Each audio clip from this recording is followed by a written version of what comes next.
CM Bhajanlal Sharma क्या कुछ कह रहे हैं, सुनाते हैं। हजारों लाखों सालों से हमारी ये संस्कृति चल रही है। इसमें सबसे ज्यादा हमारे ऋषि मुनि संत महंतों का ही योगदान है। आपने देखा होगा जब समुद्र मंथन हो रहा था तो जब भी बहुत बड़े राजा थे, लेकिन जब गौ माता समुद्र मंथन में निकली तो उसको अगस्त मुनि जी ने ही उसकी सेवा के लिए अगस्त मुनि जी ने को ही उनको दिया गया था। इसलिए मैं कहना चाहता हूं ये गौ सेवा का कार्य, क्योंकि जहां मैं जाता हूं, जिस गौशाला को देखता हूं, हमारे कहीं ना कहीं संत महंत मुनि हमारे जुड़े हुए हैं, इसलिए उनका संचालन बहुत ही अच्छी तरह से हो रहा है, बहुत अच्छी तरह से हो रहा है। गुरु जी ने सही कहा। मैं यहां आया था किसान होने के नाते, गिरिराज जी का भक्त होने के नाते मैं बहुत ही सौभाग्यशाली हूं। आज ही सुबह जब मेरी नींद खुलती है और जब मैं आवाज से निकल करके जाता हूं तो मेरे को दो ही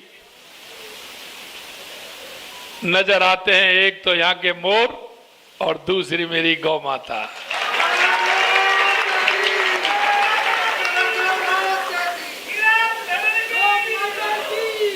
मैं आपसे, मेरे भाव और भावना माननीय राजपुरोहित साहब ने भी बताया, माननीय गुरुजी ने भी कहा। अरे मैं ये कह रहा हूं आप देखते चलिए होता है क्या।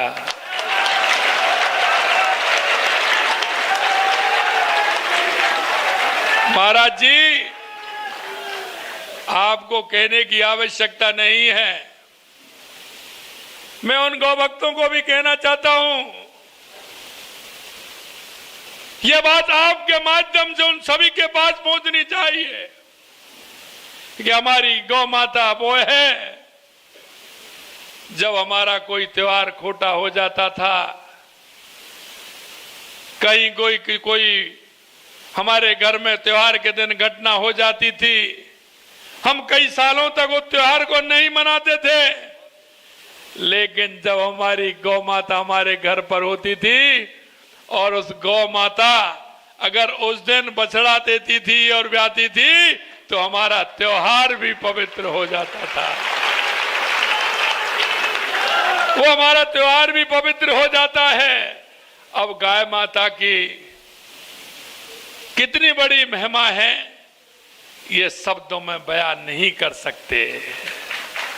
इसलिए मैं मेरे भाई और बहनों में कहना चाहता हूं कि आप सभी जो बात कह रहे हैं, और मुझे पता था जब मेरे को कहा कि आपको आशीर्वाद देने के लिए आ रहे हैं, मैंने कहा आशीर्वाद तो बिल्कुल मिलेगा मुझे, और मैंने वायुमंडल से आ भी रहा है, मैं आशीर्वाद अनुभव भी कर रहा हूं।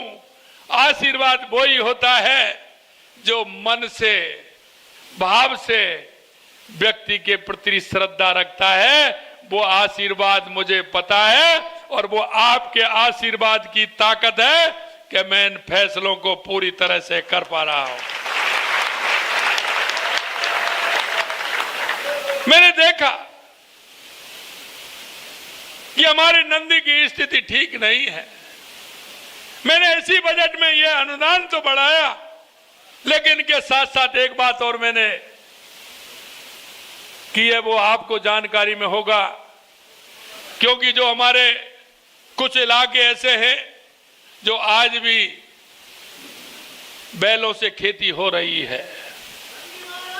मैंने ये कहा कि जो बैलों से खेती हो रही है उनके लिए भी मैंने किया, और मैंने कहा जो अभी भी बैलों से खेती कर रहे हैं उनके लिए साल में 30,000 रुपए का अनुदान भी देना है।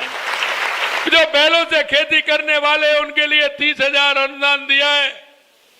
और मैंने कहा है अभी इसके माध्यम से सूची बन जाएगी, मेरे पास उसकी सूची आ जाएगी कि आज भी बैलों से खेती करने वाले, चाहे वो मेरा बागड़ का क्षेत्र हो, चाहे मेरा जोधपुर का इलाका हो या बूंदी कोटा का इलाका हो, कुछ जगह ऐसे हैं जहां आज भी बैलों से कुछ किसान भाई हमारे खेती कर रहे हैं।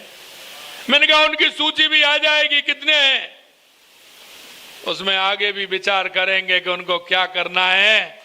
ये भी हमने कहा है। और हमने एक बात और उसमें जोड़ी है कि अगर जो बैलों से खेती करने वाला है, उसके लिए जो हमें आवश्यकता है गोबर गैस का प्लांट, हम उसे सरकार के द्वारा अनुदान में लगवाएंगे, जिससे उसका काम भी उसका हो जाए। अगर इस माध्यम से आप देखेंगे तो उसको एक बहुत बड़ा फायदा उसको मिल रहा है। हम चाहते हैं हमारी गौ माता, हमारा नंदी किसी भी तरह से उनकी परवरिश हो, वो सड़क पर नहीं घूमे।